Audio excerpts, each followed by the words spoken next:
Dahil umano sa utang, patay ang isang babae matapos pagsasaksakin sa Bayawan, Negros Oriental.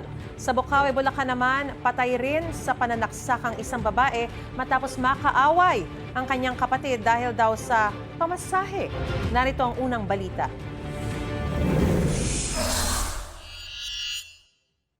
Anim na saksak sa iba't ibang bahagi ng katawan ang tinamo ng 45 anyos na babae matapos pagsasaksakin sa Barangay Batya, Bocaue, Bulacan. Ang sospek, ang kanyang half-brother. Ayon sa pulisya, pumunta sa bahay ng sospek ang biktima para dumalaw. Doon nagkaroon ng pagtatalo ang dalawa dahil daw sa pagtanggi ng biktima na bigyan ng pamasahe ang sospek para dalawin ang anak niya. Narinig na lang nung asawa ng biktima na nagkaroon ng komosyon doon sa lugar. Nung pumunta siya, nakita niya ang kanyang asawa na nakahandusay at tagtad ng saksak. Isinugod sa ospital ang biktima pero idiniklarang dead on arrival. Arestado naman ang sospek at ngayoy nasa kustodiya ng Bocaue Police. Itinanggi niya ang pananaksak. Tuntok lang po yun. Ha? Tuntok lang po. Ito lang po. Maga po aking mga kamao. Na-recover sa crime scene ang kutsilyong hinihinalang ginamit sa krimen. Maharap sa reklamong murder ang sospek. Nauwi sa pananaksak ang paniningil ng utang ng isang lalaki sa kanyang hipag sa Negros Oriental.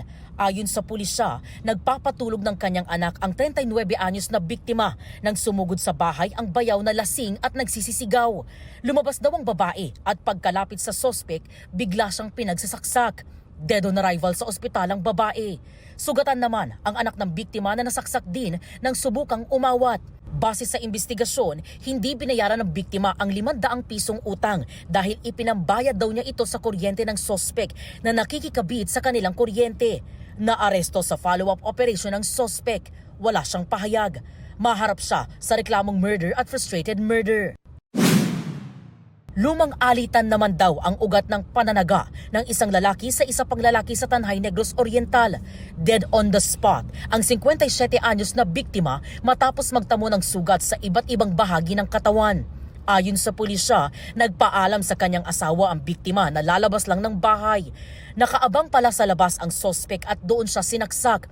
Nakita raw ito ng anak ng biktima kaya kumuha siya ng improvised shotgun at binaril ang sospek.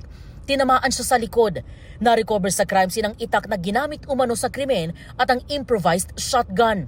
Isa sa ilalim sa hospital arrest ang lalaking nanaksak at maharap sa reklamong murder. Wala siyang pahayag.